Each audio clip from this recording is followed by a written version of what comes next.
에베소서 4장 1절부터 6절까지 말씀으로 하나가 되게 하시는 하나님 제목으로 말씀을 이 시간에 함께 나누려고 합니다. 한번 여러분 중에 나는 쌍둥이 형제가 있다 이런 분 계십니까? 쌍둥이 형제가 있다. 나는 쌍둥이로 태어났다. 우리 중에는 쌍둥이가 아무도 없는 것 같습니다. 쌍둥이로 태어난다는 것은 아주 특별한 일이죠. 사람들은 대부분 한 번에 한 명의 자녀만 낳습니다. 사람은 한 명의 자녀만 낳습니다. 그런데 간혹 쌍둥이 혹은 그 이상의 자녀를 한 번에 낳는 사람도 있습니다. 세 쌍둥이 낳는 사람도 있고. 그래서 우리는 가끔 쌍둥이를 보거나 또 알고 지내기도 하죠. 여러분 친구들 가운데, 여러분 지인 가운데 쌍둥이인 분이 있을 겁니다. 지난해에 맞을 건데요. 우리나라에서 5쌍둥이를 자연 임신해서 출산한 그런 가정이 있어서 그분들이 TV에 출연하기도 했습니다. 2명의 쌍둥이도 참 특별한데 무려 5쌍둥이가 태어났기 때문이죠. 쌍둥이는 무척 특별합니다. 쌍둥이는 외모만 비슷한 것이 아니라 우리가 알지 못하는 뭔가 특별한 능력이 있는 것처럼 그렇게 보이기도 합니다. 쌍둥이를 낳은 어느 부모가 있었습니다. 하루는 그 부모가 이 쌍둥이들이 얼마나 특별한가 집에서 간단한 실험을 하나 했어요. 문을 사이에 두고 이제 방문을 딱 열고 한 쌍둥이 중 한 명은 이쪽에, 한 명은 이쪽에 문 가운데 두고 그렇게 세웠습니다. 이 쌍둥이가 문 옆에 자기 형제가 있다는 걸 알지만 서로 얼굴을 볼 수도 없고 또 서로 의논해서도 안 된다 그런 설명을 한 후에 부모는 쌍둥이들에게 이런 행동을 해라 라고 적힌 스케치북을 보여준 겁니다. 말로 설명하지 않고 스케치북을 딱 보여줬습니다. 예를 들면 스케치북에 이렇게 적혀 있는 거죠. 다리 한쪽 들고 서 있기 이런 거 그런 것들을 적었습니다.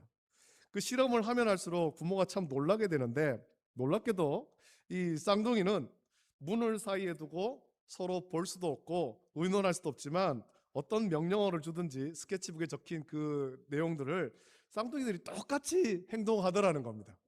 볼 수 없는데 옆에 지금 내 형제가 문 건너편에 내 형제가 어떤 행동을 취하는지 몰라요. 근데 둘이 똑같이 행동을 하는 거예요. 약간의 차이는 좀 있을 수도 있겠죠. 저거는 절대로 똑같은 거 아니다. 뭐 아주 엄밀하게 따지면 그렇습니다만 이제 그 대부분 똑같은 포즈를 취하고 행동했습니다. 어떤 사람은 그것을 보고 뭐 누구나 다 알 수 있는 거네. 여러분들도 한쪽 다리 들고 서기 하면 어느 다리 듭니까? 보통 이제 그 자기가 중심으로 서는 다리는 짚고 있고 자주 안 쓰는 다리 오른손잡이 같으면 왼쪽 다리를 들거나 아니면 저는 왼손잡이니까 오른쪽 다리를 들거나 이렇죠. 보통은 그렇게 합니다. 그래서 그 뭐 누구나 다 할 수 있는 그런 동작이네 그렇게 말하지만 그렇지 않았습니다. 몇 가지 동작은 뭐 쉽게 맞출 수도 있겠지만 처음부터 끝까지 그리고 대부분 동작을 같이 하기란 쉽지가 않아요. 우리가 하는 게임 중에도 있습니다. 여러분 뭐 TV에서 이런 걸 여러분 많이 보셨을 거예요. 일심동체 게임이라는 거죠. 일심동체. 몇 사람이 앞에 나와서 서 있습니다. 앞에 서 있고 게임을 진행하는 사람이 똑같이 제시어를 줍니다. 이거는 쌍둥이 실험할 때와 다르게 뭐 여러 사람이 앞에 나란히 서 있는 거예요. 옆에 볼 수 있어요. 근데 제시어를 주면 동시에 동작을 취해야 되는 겁니다. 예를 들면 이런 거죠. 여러분 한번 해봅시다. 지금 한번 해볼게요. 여러분 제 말을 듣고 행동을 하는 겁니다. 자, 하트를 만들어 보세요.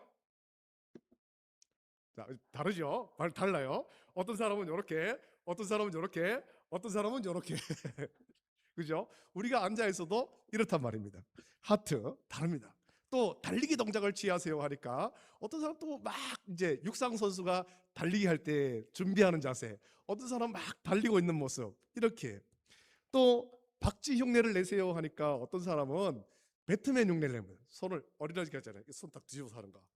어떤 사람은 박쥐가 이제 천장에 매달린 것 같은 그런 흉내를 내기도 했습니다.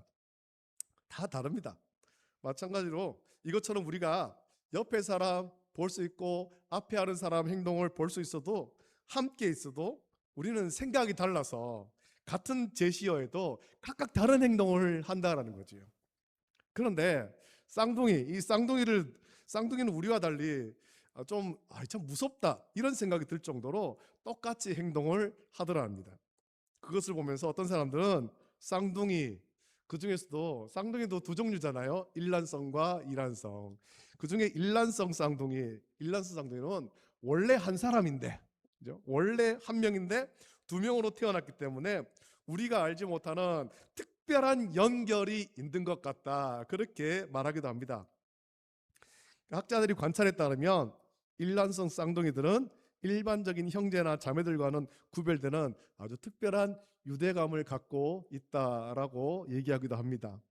그래서 때로는 서로 멀리 떨어져 있거나 사이에 칸막이를 두고 서로의 행동을 전혀 볼 수 없는 상황임에도 불구하고 동시에 같은 반응을 보이거나 똑같은 몸짓을 취하는 놀라운 일들이 있고, 쌍둥이 중에 한 사람이 아프면 같이 아프고 이런 일들도 있다는 겁니다.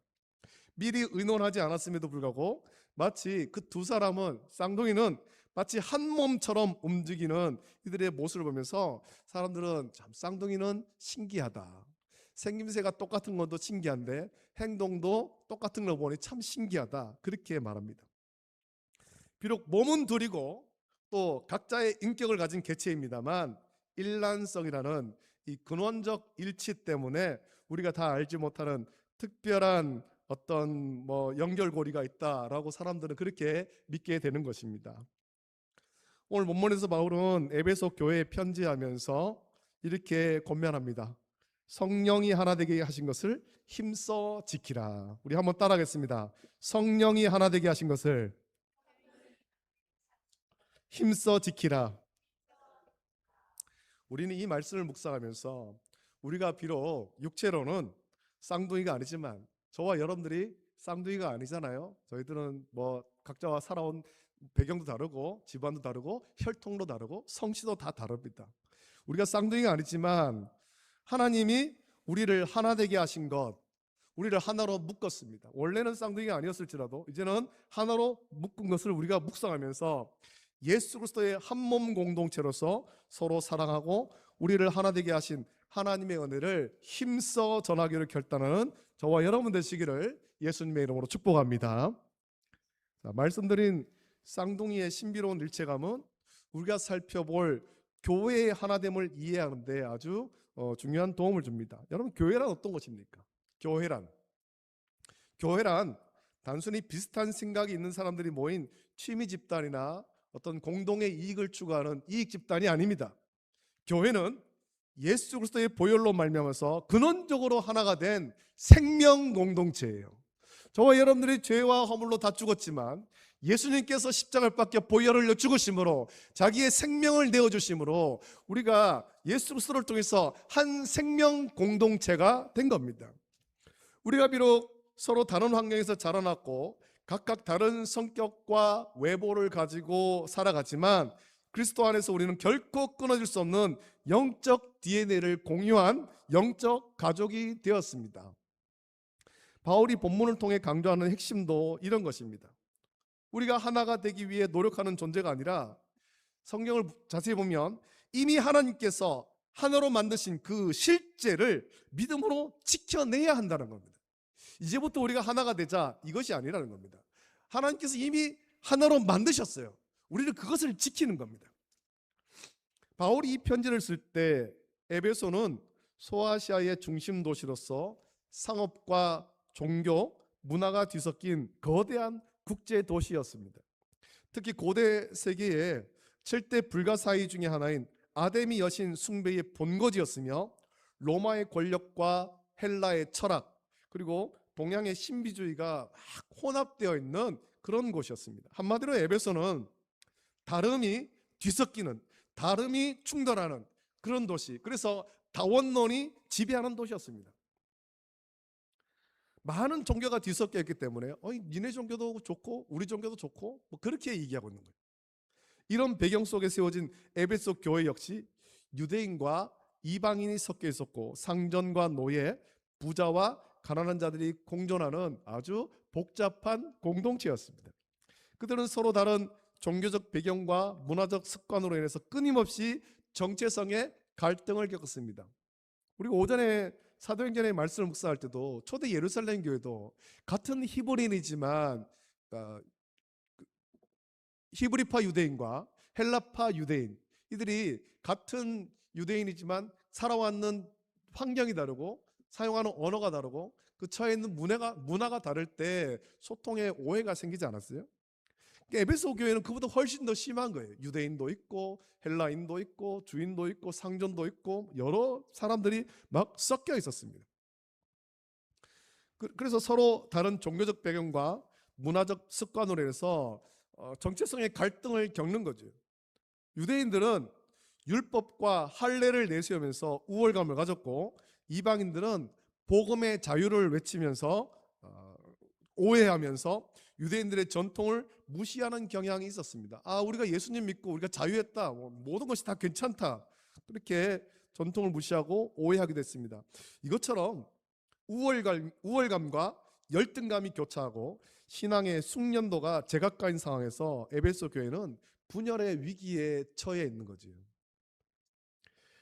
바울은 에베소서 1장부터 3장까지 하나님께서 예수 그리스도를 통해서 행하신 위대한 구원의 역사를 설명합니다. 그리고 이제 4장에 이르러서 그 놀라운 은혜를 입은 성도들이 실천적으로 어떻게 살아가야 되는가, 우리가 예수 그리스도를 통해서 우리가 다 구원받은 하나님의 자녀가 되었는데 우리가 어떻게 살아야 될까, 그거에 대한 말씀을 전합니다. 그 첫 번째 권면이 오늘 말씀에 나온 대로 부르심에 합당하게 행하여 하나됨을 지키라라는 것입니다. 바울은 교회의 분열 가능성을 이미 꿰뚫어 보고 있었습니다.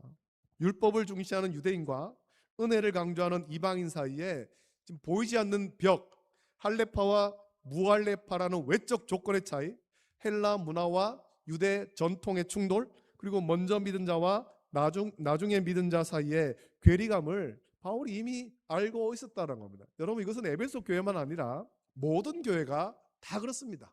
모든 교회가, 우리 교회도 그렇고 이 땅에 있는 모든 교회는 이렇게 각각 다른 사람들이 모여 있어서 사실은 이 연약한 존재이고 부서지기 쉬운 그런 존재.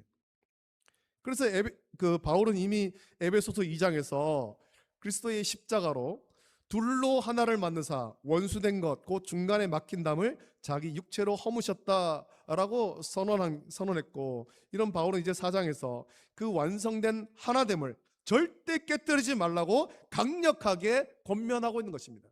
예수님께서 자기의 십자가 죽으심으로, 십자가 대속으로 우리를 그 중간에 막힌 담을 넣으시고 하나 되게 하셨다. 우리가 하나님께 나갈 수 있는 길을 열어주셨다. 예수님께서 하나 되게 하셨기 때문에 우리는 그 하나 되게 하신 것을 굳게 지켜야 된다라고 강력하게 권면하는 겁니다. 여러분, 성경은 우리에게 하나를 만들라라고 말하지 않습니다. 너희들이 월배 중부 교회에 모여서 서로 마음을 같이 하고 하나 되기를 힘써라, 이제 하나가 되어야 된다, 그렇게 하지 않고 이미 성령이 하나 되게 하신 것을 힘써 지키라고 명령하고 있습니다. 이것은 아주 중요한데, 교회가 하나 되는 것, 성도가 하나 되는 것은 우리의 어떤 노력이나 조직적인 연합 혹은 타협을 통해서 만들어내는 인위적인 결과물이 아니라는 겁니다. 우리가 서로 마음 모아서 하나가 되어보자, 그렇게 하는 것이 아니에요. 그것은 성령께서 이미 이루어놓으신 영적인 실제입니다. 우리가 각각 다른 삶을 살지만 예수 그리스도의 십자가 죽으심으로, 우리를 위해 죽으심으로 성령께서 이미 우리를 하나로 만드신 겁니다. 하나로. 우리가 예수 그리스도를 주로 고백하는 순간 성령께서는 우리를 그리스도의 몸이라는 신비로운 연합 속에 밀어 넣으신 것입니다. 그래서 교회는 예수 그리스도께서 머리 되시고 모든 지체, 모든 성도는 예수 그리스도의 몸을 이루는 겁니다. 우리가 각각 지체로서 몸을 이루는 거지. 따라서 교회의 일치라는 것은 어떤 프로그램이나 행정적인 통합으로 이루어지는 것이 아니라 이미 주신 하나님의 은혜, 하나님께서 우리에게 주신 그 은혜를 누리며 그 가치를 보존해가는 과정이에요. 우리가 할 일은 하나님 주신 이 영적 선물을 불신과 교만으로 훼손하지 않는 거지요. 이러한 신비로운 하나됨은 성도의 구체적인 성품을 통해서 세상에 드러나게 됩니다.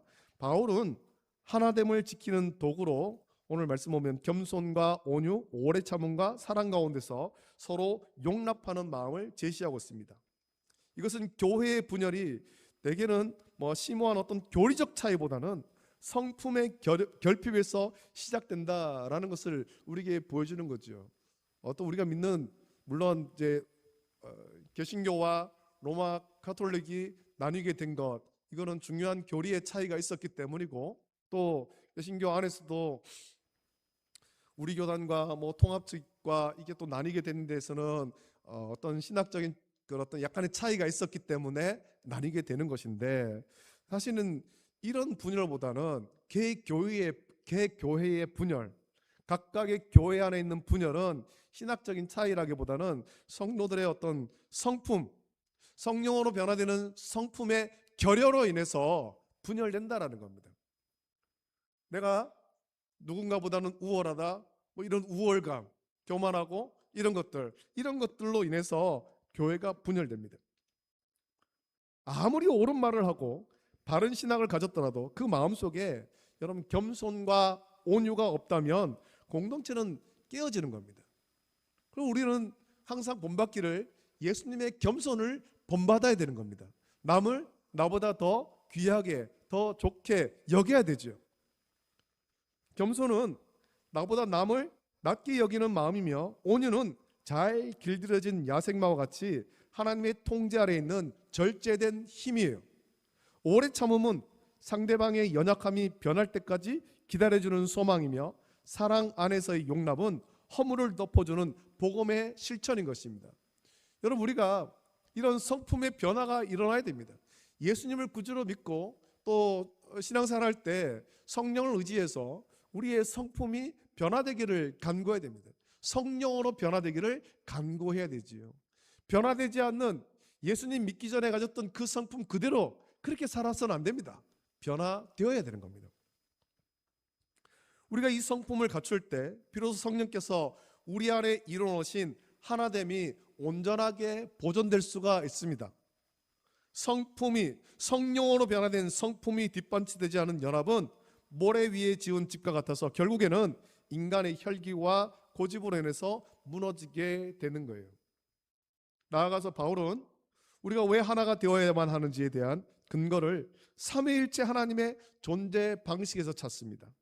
4절부터 6절까지 나열된 그 일곱 가지 하나는 완벽한 삼위일체 구조를 우리에게 보여주지요. 이렇게 말하지 않습니까? 몸이 하나요, 성령도 한 분이시며, 주도 한 분이시고, 믿음과 세례도 하나이며, 하나님도 한 분이시니 곧 만유의 아버지다라고 바울은 고백하고 있습니다. 이것은 교회의 하나됨이 단순히 인간적인 어떤 우정이나 사회적 결속에 뿌리를 둔 것이 아니라 성부, 성자, 성령 하나님의 본질적인 일치에 근거하고 있음을 보이는 겁니다. 성부, 성자, 성령 하나님, 삼위의 하나님이 일체이신 것입니다. 삼위일체, 아주 중요하고 심오한 교리 아닙니까? 천지 창조로부터 시작해서 구원 사역에 이르기까지 모든 것들을 삼위일체 하나님께서 함께 하시는 거예요. 성령이 하나님이기에 우리는 한 소망을 품고, 주님이 한 분이시기에 우리는 한 믿음과 한 세례를 공유하며, 아버지가 한 분이시기 때문에 우리는 한 가족이 된 겁니다. 우리가 간구하는 성령, 우리가 다 성령의 충만함 받는데 각각 다른 성령 받는 건 아닙니다. 한 성령을 받는 것입니다. 한 성령. 우리가 구원받는 것 오직 한 분, 성자 예수님을 통해서 구원받는 거예요. 우리가 믿는 아버지는 한 분, 성부 하나님입니다. 따라서 교회가 분열하는 것은 단순한 다툼을 넘어서 하나님의 존재 방식, 삼위일체 하나님의 존재 방식을 부정하는 것이고, 삼위일체 하나님의 성품을 거스르는 심각한 영적인 문제가 있는 것입니다. 교회의 하나됨이 이토록 중요한 이유는 그것이 하나님이 이루신 구원의 완성된 결과이기 때문에 그렇습니다. 우리가 부르심의 한 소망 안에서 한 믿음과 한 세례를 가졌다라는 것은 우리가 받은 구원이 결코 개인의 차원에 머물러 있지 않다라는 것을 보여주죠. 구원은 하나님께서 깨어진 세상을 그리스도 안에서 통일시키시는 거대한 계획의 일부입니다. 따라서 교회가 나뉘는 것은 하나님의 구원 사역을 무효로 하려는 대적의 공격에 동조하는 것과 같은 것입니다. 여러분, 교회는 예수 그리스도의 몸입니다. 몸의 지체가 서로 나뉜다면 그 몸에는 더 이상 생명이 흐를 수가 없는 거예요. 생명이 끊어진 몸은 썩어 부패할 뿐이죠. 교회 공동체가 하나가 될 때 비로소 그리스도의 생명력이 온 지체에 전달되고 세상을 치유하는 능력이 나타나게 되는 것입니다. 더 나아가서 교회의 하나됨은 세상에 복음을 전하는 가장 강력한 전도가 되는 거예요. 우리가 온전히 하나가 되어야 됩니다. 이것은 요한복음 17장에서 예수님께서 제자들을 위해 하셨던 대제사장적 기도의 원리와 맞닿아 있죠. 예수님께서는 제자들이 하나가 됨으로써 세상의 아버지께서 아들을 보내신 것을 믿게 해달라라고 기도했습니다. 세상 사람들은 교회의 어떤 화려한 건물이나 또 유창한 설교보다 성도들이 서로 어떻게 살아가는지, 그들이 얼마나 깊이 연결되어 있는가 하는 것을 보고 하나님을 발견하게 된다는 겁니다. 월배 중부교회 성도들이 얼마나 끈끈하게 하나로 묶여 있는가, 이것을 세상은 본다라는 겁니다. 우리가 오늘 주일 예배를 드립니다만 예배 드리고 나갈 때 세상 사람들이 교회 성도들의 모습을 지켜보고 있는 겁니다. 얼마나 온전히 하나 되어 있는가. 여러분, 다름이 충돌하고 혐오가 가득한 세상 속에서 서로 다른 배경을 가진 사람들이 그리스도의 사랑으로 하나가 되어서 서로를 용납하는 모습은 그 자체로 초자연적인 기적이고 강력한 복음의 증거가 되는 겁니다. 우리가 하나님의 은혜를 깊이 묵상하며 사랑으로 뭉쳐질 때 세상은 우리를 하나 되게 하신 하나님을 만나게 될 것입니다. 하나님께서는 이미 우리를 하나로 부르셨고 성령을 통해 이미 하나가 되게 했습니다. 우리에게 주어진 사명은 이 영광스러운 교회의 하나됨을 주님 다시 오실 그날까지 끝까지 지키는 거죠. 교회의 하나됨은 우리의 지혜로 고안해낸 어떤 전략이 아니라 하나님의 선물인 것입니다. 우리가 비록 연약할지라도 하나님은 한 교회로 모이게 하셨고 이 교회들도 크게는 다 하나로 뭉쳐지게 되는 겁니다. 온 세상 모든 성도가 다 하나로 뭉쳐지는 거죠. 여러분, 이 선물은 성령으로 변화된 우리의 인격, 곧 겸손과 온유와 오래 참음이라는 옷을 입을 때 세상 가운데 아름답게 드러나게 됩니다. 우리의 하나됨의 근거는 변치 않으시는 삼위일체 하나님 자신입니다. 따라서 교회 안에서 일어나는 모든 분열의 유혹을 물리치고 그리스도의 한몸된 지체로서 우리 서로를 귀하게 여겨야 될 것입니다. 우리가 하나 될 때 교회는 비로소 생명력을 얻고 세상은 우리를 통해서 살아계신 하나님, 우리를 변화시키신 하나님, 우리를 구원하신 하나님을 만나게 될 것입니다. 하나님이 하나 되게 하신 이 거룩한 공동체를 힘써 지켜나감으로써 우리가 모두 부르심이 합당한 삶을 살아가는 우리 모든 성도 되시기를 예수님의 이름으로 축복합니다. 우리 함께 이 찬양 기대, 주 안에 우린 하나, 같이 찬양 드리고 기도하고 예배를 마칩니다.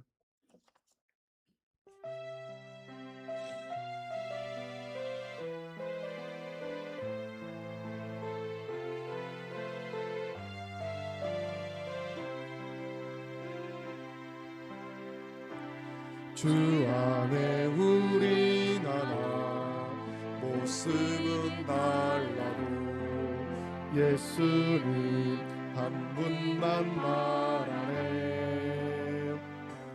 사랑과 선행으로 서로를 격려해 따스함으로 복음어가리. 주님 우리 안에 함께 하시니 형제자매의 기쁨과 슬픔 느끼네. 내 안에 있는 주님 모습 보네. 그분 기뻐하시네. 주 안에 우린 하나, 모습은 달라도 예수님 한 분만 말하네. 사랑과 선행으로 서로를 격려해 따스함으로 복음을 가리. 주님 우리 안에 함께 하시니 형제자매의 기쁨과 슬픔 느끼네. 내 안에 있는 주님 모습 보네. 그분 기뻐하시네. 그분 기뻐하시네.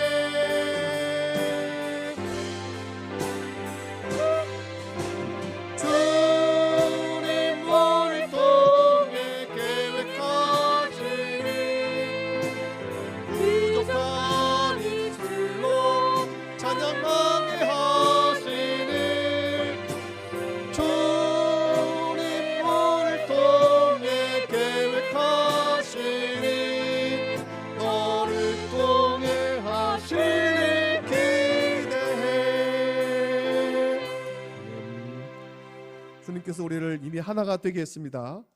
하나가 된 교회 공동체, 믿음의 공동체, 생명의 공동체, 주님 다시 오실 그날까지 잘 지킬 수 있도록 원수마귀가 우리 가운데 일으키는 어떤 분열과 또 다툼의 유혹 가운데 넘어지지 않도록 지켜달라고 같이 기도하시고, 또 하나된 우리 지체들, 우리 가운데 연약한 지체들 우리가 돌아보고 위로하고 같이 세워갈 수 있도록 은혜달라고 같이 기도하시고, 이 한 주간 우리에게 크신 은혜로 채워달라고 간절한 마음으로 이 시간에 함께 기도하겠습니다. 거룩하신 아버지 하나님, 사랑과 은혜를 감사드립니다. 아버지 하나님, 오늘 거룩한 주일 주의 전에 모여 하나님을 예배하게 하심을 감사합니다. 주신 말씀 묵상하면서 우리가 은혜 가운데 살아갈 수 있도록 인도하여 주시옵소서. 아버지 하나님이시여, 오늘 바울의 말씀을 통해서 아버지 하나님, 너희가 부르심을 받은 일에 합당하게 행하여 모든 겸손과 온유로 하고 오래 참음으로 사랑 가운데 서로 용납하고 평안이 매는 줄로 성령이 하나 되게 하시는 것을 힘써 지키라 했습니다. 하나님께서 우리를 하나 되게 했습니다.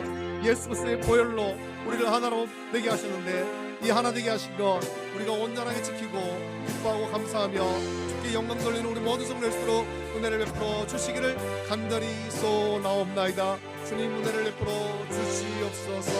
아버지 하나님이시여, 이 한 주간 살아갈 때 성령 하나님께서 우리 가운데 역사하사 은혜를 부으시고 우리 가운데 연약한 성도들 아버지 하나님 은혜를 주셔서 아버지 하나님 치료의 은혜를 주시고 회복의 은혜를 허락하여 주시고, 이 한 주간 아버지 하나님 그 주신 은혜를 붙잡고 아버지 하나님 기쁨과 감사함으로 살아갈수록 인도하여 주시옵소서. 예배를 마치고 돌아가는 발걸음도 주께서 은혜 주시기를 원하며 거룩하신 예수님의 이름으로 감사드리며 기도하옵나이다. 아멘. 좋으신 아버지 하나님, 감사합니다. 이 시간에 또 주의 전에 모여 하나님을 예배하게 하심을 감사함을 드립니다. 성령이 하나 되게 하신 것을 힘써 지키라 말씀하였습니다. 아버지 하나님, 주의 몸된 교회, 우리의 생명의 공동체, 우리가 아버지 하나님 성령이 하나 되게 하신 이것을 잘 지키게 하여 주시옵소서. 원수마귀가 우리 마음 가운데 분열과 다툼과 시기와 또 어떤 분쟁의 어떤 그런 미혹을 할 때 우리가 주의 말씀을 의지하여 단호히 물리치게 하시고 온전히 하나 되고 서로 사랑하고 겸손과 온유와 오래 참음으로 아버지 하나님 서로를 세워갈 수 있도록 은혜를 베풀어 주시옵소서. 우리 가운데 연약한 성도가 있습니다. 아버지 하나님, 연약함으로 인해서 오랫동안 예배당에 나오지 못하는, 함께 예배하지 못하는 우리 연약한 지체들 긍휼을 베풀어 주시고 주의 피 묻은 손길로 어루만지사 치료하시고 그래서 함께 예배할 수 있도록 은혜를 베풀어 주시옵소서. 우리들 또한 함께 그들이 교회에 나오지 못할지라도, 연합회에 나오지 못할지라도 그들의 이름을 불러가며 같이 기도하고 위로하고 섬길 수 있도록 은혜를 주시옵소서. 한 주간 은혜 가운데 지켜주시기를 원하며 거룩하신 예수님의 이름으로 감사드리며 기도하옵나이다. 아멘. 주님께서 가르친 기도로 예배를 마칩니다. 하늘에 계신 우리 아버지여, 이름이 거룩히 여김을 받으시오며 나라가 임하시오며 뜻이 하늘에서 이루어진 것 같이 땅에서도 이루어지이다. 오늘 우리에게 일용할 양식을 주시옵고 우리가 우리에게 죄 지은 자를 사하여 준 것 같이 우리 죄를 사하여 주시옵고 우리를 시험에 들게 하지 마시옵고 다만 악에서 구하시옵소서. 나라와 권세와 영광이 아버지께 영원히 있사옵나이다. 아멘.